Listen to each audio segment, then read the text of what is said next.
Welcome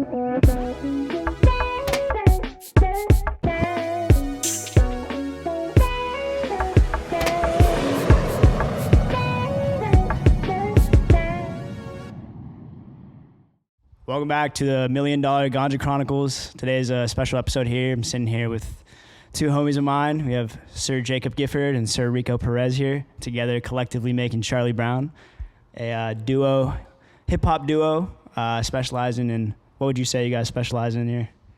Oof, that's a tough one. Yeah. When it comes to music, of course. Yeah, music, of course. I'd say it's like, it's a mix of rap, but like some vibey shit. It's kind of hard to put it in a genre, honestly. Yeah, I would say you gotta listen to it for yourself to understand, kind of. Well, the reason we're here is because we're not ready for you guys to retire from music. You know, it's been about 3 years since they've dropped their first self-titled album, Charlie Brwn. So out on both Apple Music and Spotify. So go check that out if you have to. It's the perfect summertime album. We're here. It's hot as fucking Seattle today, so I think this is the time of the year where we need some more Charlie Brwn in our lives. If I do say so myself. I agree. I think we both agree. We've been recording actually. Everyone like asks us anytime we're out and whatnot. Oh, are you guys still like doing stuff? But yeah, we've been recording. We just have all of it in the vault. Yeah. In the vault. It's fair. In the safe. Mm-hmm. They're locked up, Yep. Can't leak the trade secrets. Yeah, no. Our problem is that we find beats, we'll like make half the song, we'll be super into it, and then we take a break from it just because it's running through our heads too much, and we'll find a new beat and just run with that. And so we have a bunch of half songs. Gotcha. That now we're going back and we're like, all right, let's just like finish these out and whatnot. Fair. But it also helps because in the time sometimes we get stuck and we're just like, fuck. It's like the first half is so good. We got to come back with the second half. It's also just like, just as fire. Uh-huh. And we'll just be like, fuck, we can't think of anything. And then we'll come back like 2-3 months later. And is it hard to like come back to like a half-finished song almost? Just like because you probably weren't in that like the same energy or environment at the time? Sometimes, or is it, like, easy for you guys? I'd say more often it's a little bit easier because you think of shit that you weren't thinking prior. Because like, you kind of have like one flow already just in your mind in the time that you make it, and you can't think anything of but that one flow in that moment. And then when you take a break from it, haven't heard it for a while, come back and you just think of new shit. I would say too, like, we got probably 10, 15 half-finished songs. So when we do go in, start freestyling, start feeling a beat, we will just pull up all those like half-finished ones, go through one, not feeling that one, go to the next one, go to the next one. Usually by 3, 4, we're finding something that we're both feeling, jump on, start laying stuff down, finish it, on to the next. Yeah, it sounds like enough songs for another tape then is what I'm hearing. Yep. Ideally soon, we'll see. Yeah. So how did this like kind of come together? I know, Giff, you worked, like you did music in high school and stuff. Mm-hmm. Rico, I'm sure you've been kind of in tune with like making music yourself for a while. When was it where you guys were like, all right, we got this like connect here, like let's do this shit, let's make music, let's put it out for people. Like how did that kind of come into tune? Yeah, it's when I rushed and I was telling everyone that I freestyle and I was making music in high school and all that stuff. They're like, oh, we got a boy Rico who does a lot of freestyling himself, has a music group, all that stuff. They were showing me his music. And so we were all out on the tiki deck and we threw on a beat and we were just freestyling kind of back and forth. We were both like, oh shit, this guy's pretty good. And, like, we could do something cool here. And then from there made, I think This Life was the first song we made. Yeah, you originally, you were trying to, I was just recording for you and I was like, let me hop on this. Yeah, pretty much. We laid that down, made it together. Put out that song on SoundCloud originally, I think, and then from there we were like, we gotta put something together. We gotta put a tape together, and then I was going through the early SoundCloud songs you guys have. You guys were doing pretty good numbers back then too. Each one's got like 5K plus almost. I was like, okay. Yeah, we got some gems on SoundCloud. Yeah, you do. Yeah, you gotta scope out the SoundCloud if you haven't. Charlie Brwn, CHARLE on SoundCloud, space of course, but yes sir. Yeah. So why the name Charlie Brwn? Where did that come from? I'm pretty sure it's kind of something we just like settled on. For the longest time, we just didn't have a name and we were trying to figure it out. And we were like, just like running things by each other. We're like, nothing's really sticking. Nothing's that great. And I think we were freestyling one time in the car, in the parking lot, because we would always go back there and freestyle.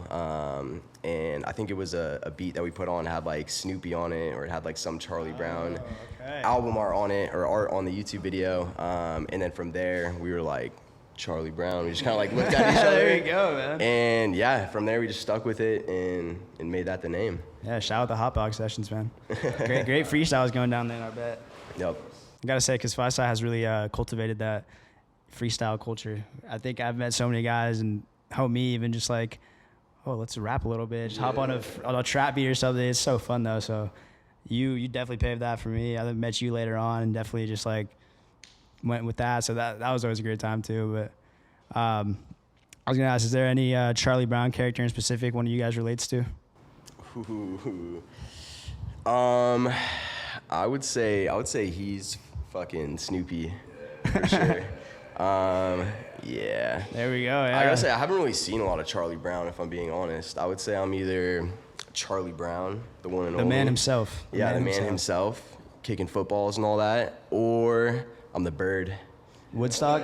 Yeah, there the you bird. Go. Yep. Yeah, the little bird flying Snoopy around. and the bird. There you go. Snoopy and dropping Woodstock. bars, all that. So yeah, I would go with the bird.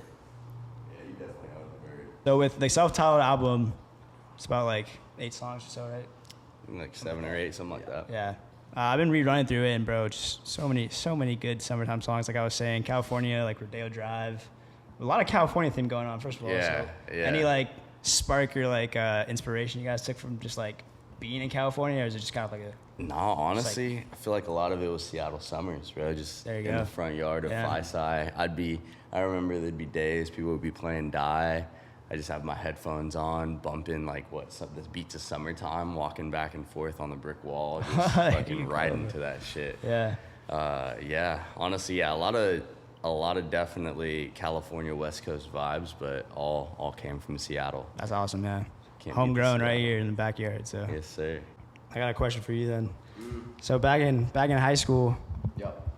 I went through the J Gift SoundCloud days, you know. Yep. So first of all, Superfly, very, very great song, you know. But who's Kenyon Michael Jr.? Kenny Michael Jr., that was my original name that I was going to go with back in the day. Middle name Kenyon and Michael. There we Chicken go. Kenny See, Michael learn Gifford. something new every day. Yeah, so I liked the sound of Kenyon Michael. Put a junior on there just because I thought it made it a little bit more, professional. Okay. And yeah, so I rocked with that for a little bit. I was always just really back and forth with names, honestly. I couldn't think of anything that really stuck with me. Kind of like Charlie Brown, how it took us so long to figure out what that name was going to be, like own personal kind of artist name. Yeah, it's so hard. I haven't really It's hard found to, one like- necessarily. Like Yeah. we still go by Charlie Brown, but I wouldn't say I necessarily have like my own kind of artist name. Gotcha. Yeah. Unnamed, maybe. Unnamed. Yeah. Not Kenyon Michael Jr. anymore though. No, he's retired? That was a past life. Now I'm on to the next. Fair. We'll find something good. Yeah. Yeah. How about the fit in that cover art picture, bro? The camo tee with the skinny tight jeans and the red plaid flannel around the waist, dude. I'm gonna put a picture of that in this video so people can see. Yeah, that was just the style back in the day, man. For real. No, probably not, but yeah, that was on to the next. I would say once I got to college, started hanging out with a lot more of the boys and seeing everyone else's fits and kind of coming into my own. That's when I made a little bit of a fashion There you upgrade, go. I would say. Hey, I'm no diss on it. It was Yep. for the time. It was pretty nice for the time. Yeah, you know? it's Gold nice, chain man. on the neck too. Yeah, 100%.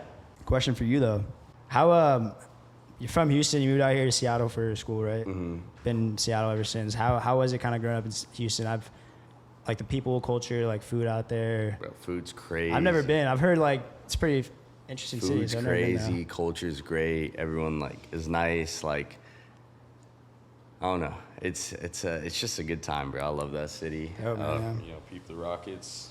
Had to. H down. But yeah, man, it was great. Like all my homies, literally all we do in high school is hotbox and fucking freestyle. Nice. And that's kind of where it came up, like my, I guess, journey into rap and music and whatnot, just sitting in the hot boxes after workouts, football workouts. There you go. freestyling with the boys. And then like one of our homies came through. He's like, "Yo, look what I recorded, fucking fire." And then we all just started hitting the booth together. Fuck yeah, man. Yeah. And it never left. It came over here to Seattle with you. So exactly. Yeah. And Giff, you're from Seattle, right? No. I'm from like a tiny town right outside of Spokane, like 30 minutes outside of there. So the other side of the state. Yeah. 9 Mile Falls, Suncrest. If you're from there. I'm not Suncrest, Washington. Yep, Suncrest. So yeah, that's the roots right there. And then I came over to Seattle for school and have been here ever since. There we go. Yeah. So how is it being like a hip hop duo, or just duo in general when it comes to music? Because you see a lot of people like join groups and kind of break off later on, or just like to do it like on their own. But like how is it kind of being a duo and like having that like connection, having like that person with you by your side when you're like making music, recording music, like just going through that whole process?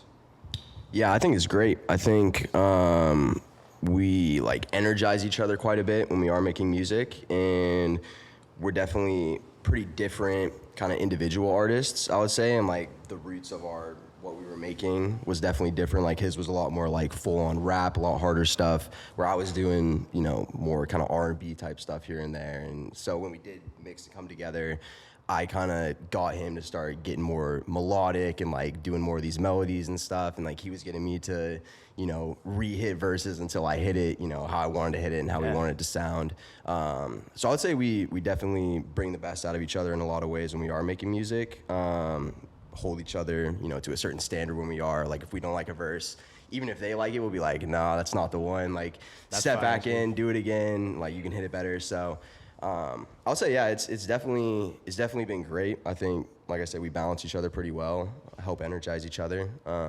Yeah.